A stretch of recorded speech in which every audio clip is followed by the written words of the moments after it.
Kembali lagi bareng gua Aditya. Apa kabar kalian semua? Semoga kalian semua tetap sehat dan tetap dalam lindungan Tuhan Yang Maha Esa.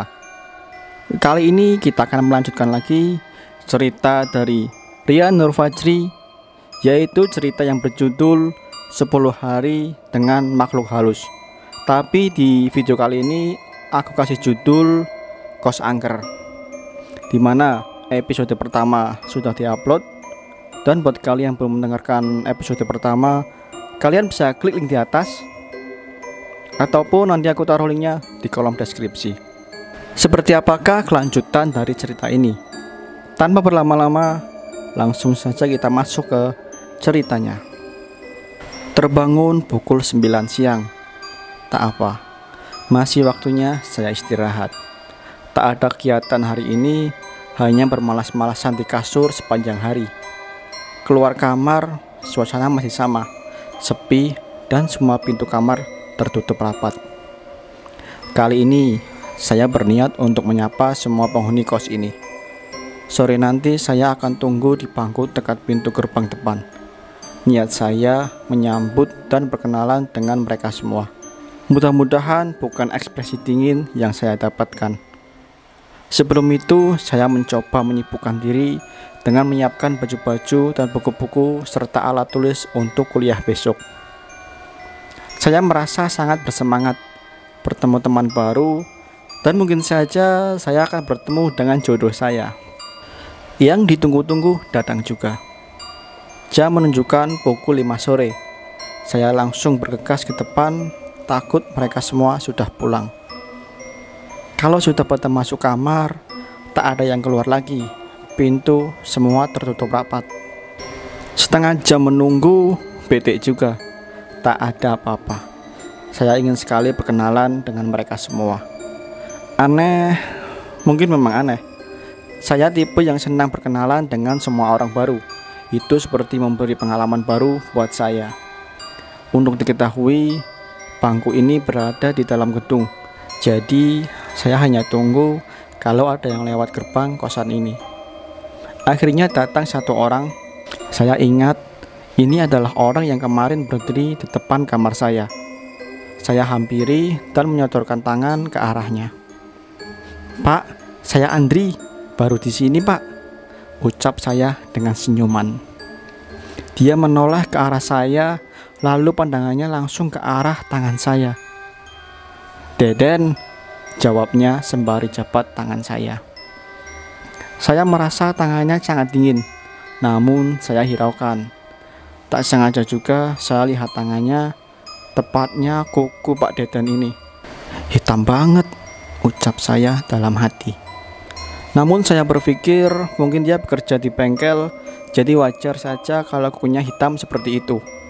Tak ada basa-basi, Pak Deden langsung masuk ke dalam kamarnya. Tak lama datang kembali 2 orang secara bersamaan. Saya lihat wajah mereka datar, tanpa ekspresi, dan tatapannya seperti kosong. Saya sapa, mereka adalah Tatang dan Wowon. Lagi-lagi tangan mereka berdua terasa dingin. Saya kembali duduk sendirian. Mas Tatang dan Wowon sedang masuk ke dalam kamarnya. Tinggal 2 orang lagi, tapi kali ini mereka lama sekali.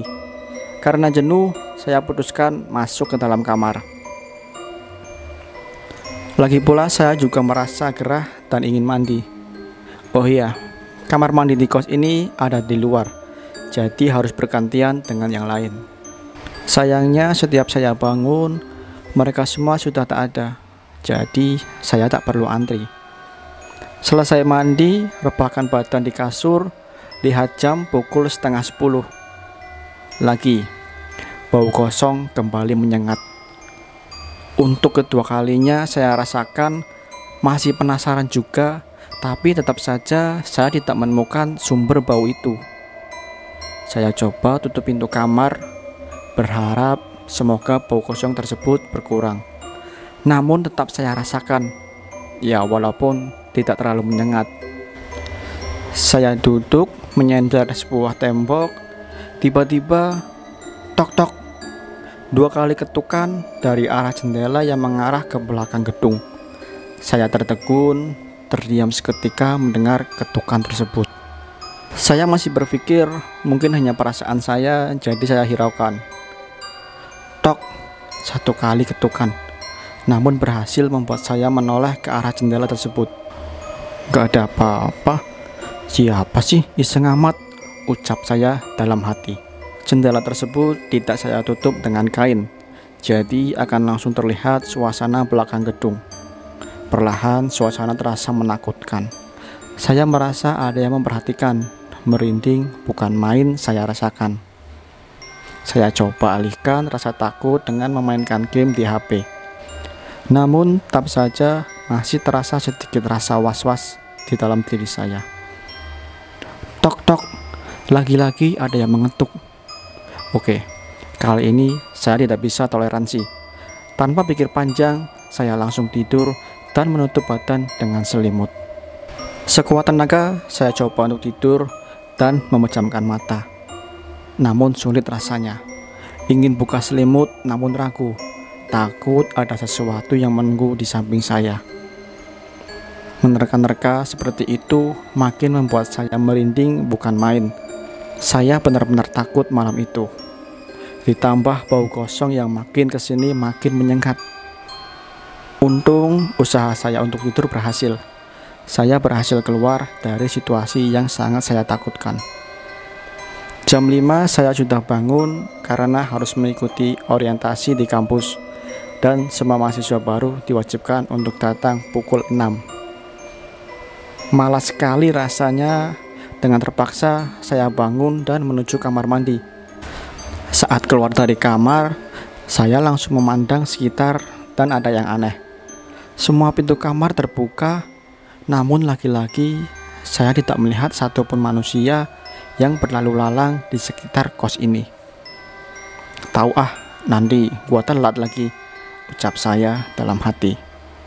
Saya tidak ingin ambil pusing, waktu sudah sangat mepet dan akan jadi masalah kalau saya sampai telat datang ke kampus. Seharian mengikuti orientasi sangat melelahkan, namun ada serunya dan ada anehnya juga. Seru bertemu dengan teman baru, aneh karena ada seseorang cewek yang selalu mencuri pandangan ke saya. Namun saat saya hampiri, cewek tersebut lari menjauh. Entahlah apa maunya cewek itu. Saya hiraukan saja untuk yang sekian kalinya. Karena orientasi sudah selesai, saya pun langsung menuju ke kosan. Hari ketiga di kosan, sudah mulai bermunculan hal-hal yang aneh. Saya pernah melihat makhluk halus, namun tidak pernah dengan jelas, hanya sekedar bayangan saja. Malam ini akan berbeda. Saya sedang bersiap untuk tidur, mata sudah mengantuk karena lelah, perlahan mulai menutup. Tiba-tiba, tok, lagi suara ketukan yang sama dari arah jendela. Kali ini saya diamkan. Tak peduli, karena badan sedang terasa lelah, jadi malas untuk meladeni hal-hal seperti itu. Tok tok tok, saya masih diamkan. Saat ketukan yang ketiga kalinya, emosi saya terpancing, namun malah jadi bumerang untuk saya sendiri. Saya bangkit, niat ingin mengamuk, namun langsung berubah drastis. Saat saya bangun dan menatap ke arah jendela, jelas dengan mata kepala saya sendiri terlihat wajah pocong yang gelap. Matanya bersinar menyala dan kain yang terlihat kotor. Saya teriak sekencang-kencangnya dan badan mulai terasa sangat lemas. Saya langsung berlindung di bawah selimut, masih tidak percaya dengan apa yang saya lihat. Badan terasa gemetar luar biasa. Ingin saya lari, namun rasanya sudah tidak ada tenaga lagi. Butuh 20 menit untuk menenangkan tubuh saya. Lama memang, karena itu adalah pertama kalinya saya melihat dengan jelas sosok pocong yang menurut saya paling seram dibanding dengan sosok lainnya. Perlahan saya buka selimut, ingin tidur pun percuma dengan keadaan takut seperti ini. Nafas yang awalnya cepat, sekarang sudah mulai melambat. Dan saya nggak mau lagi lihat ke arah jendela.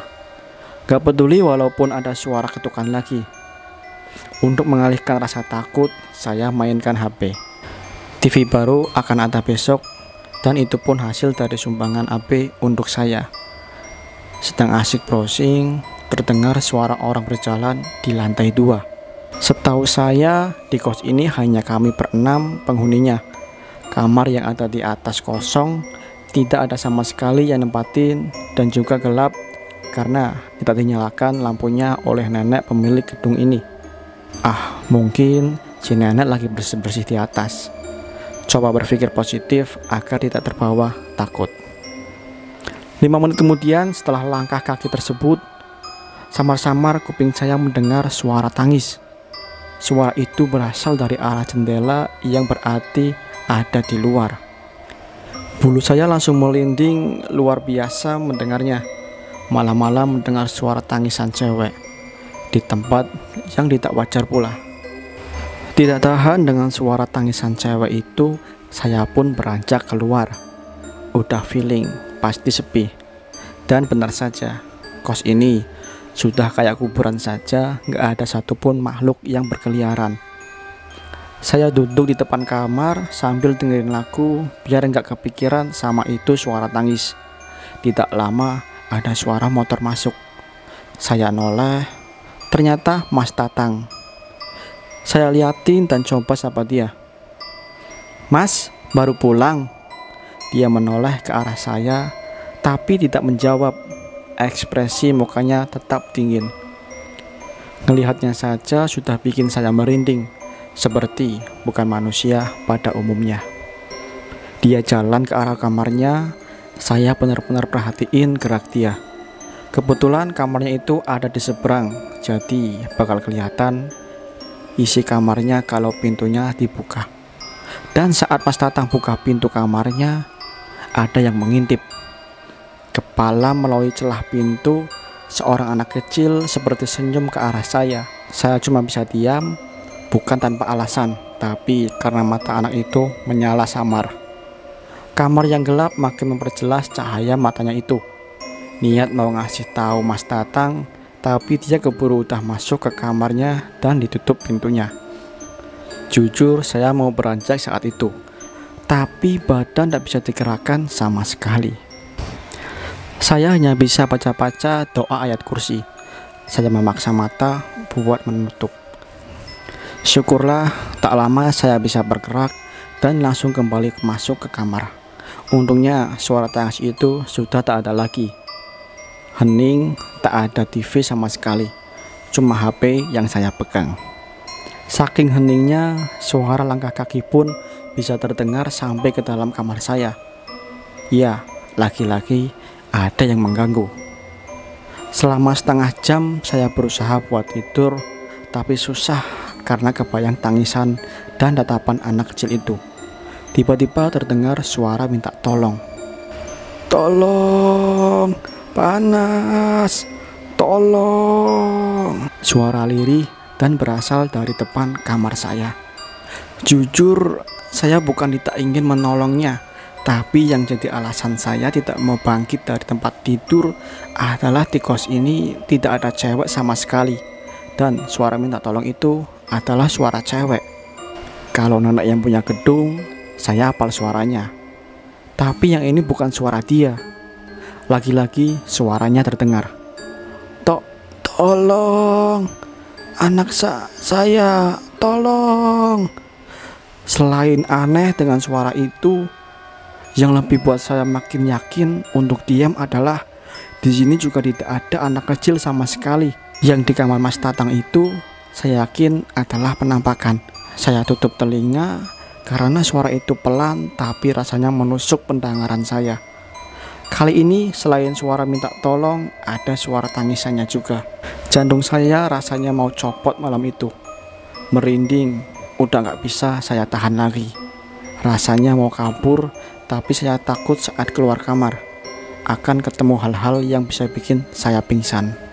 Saya tahan, tapi makin lama bukannya saya takut, rasa kesal yang saya rasakan mendengar suara minta tolong dan nangis itu yang terus-menerus. Bayangkan, hampir 15 menit itu suara terus-menerus terdengar oleh saya. Saking kesalnya, saya teriak, Diam! Berisik!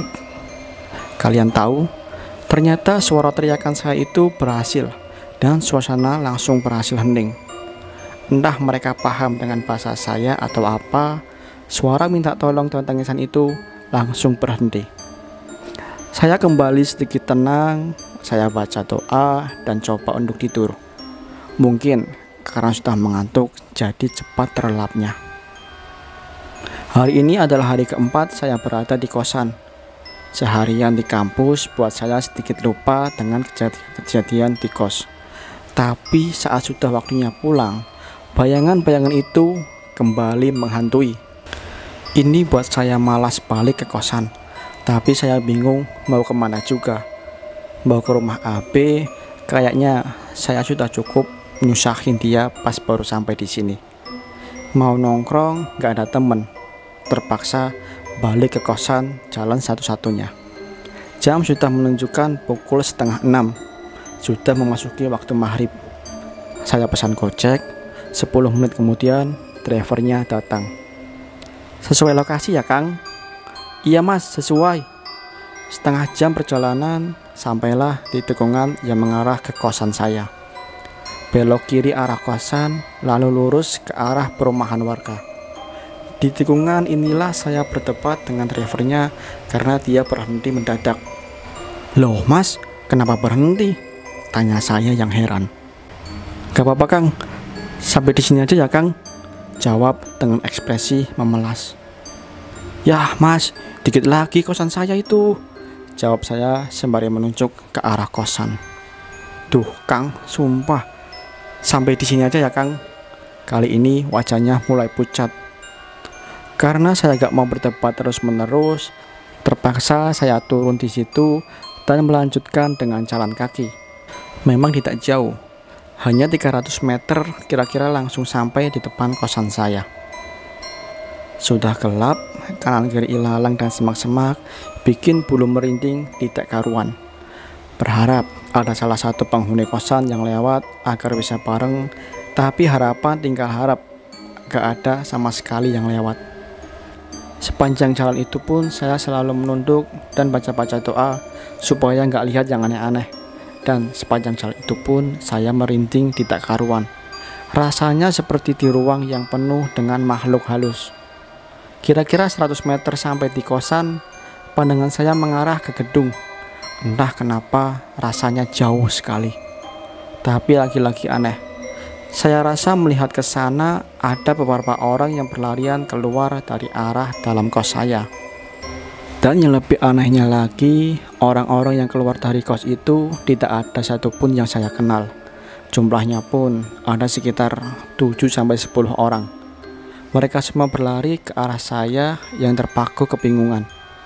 Saat orang-orang itu lewat, saya coba panggil dan tanpa ada apa mereka semua lari. Tapi mereka semua diam. Salah satu orang saya lihat yaitu ibu-ibu yang menggendong anaknya. Saya tanya, tidak menjawab, dan lagi-lagi wajahnya dingin sekali.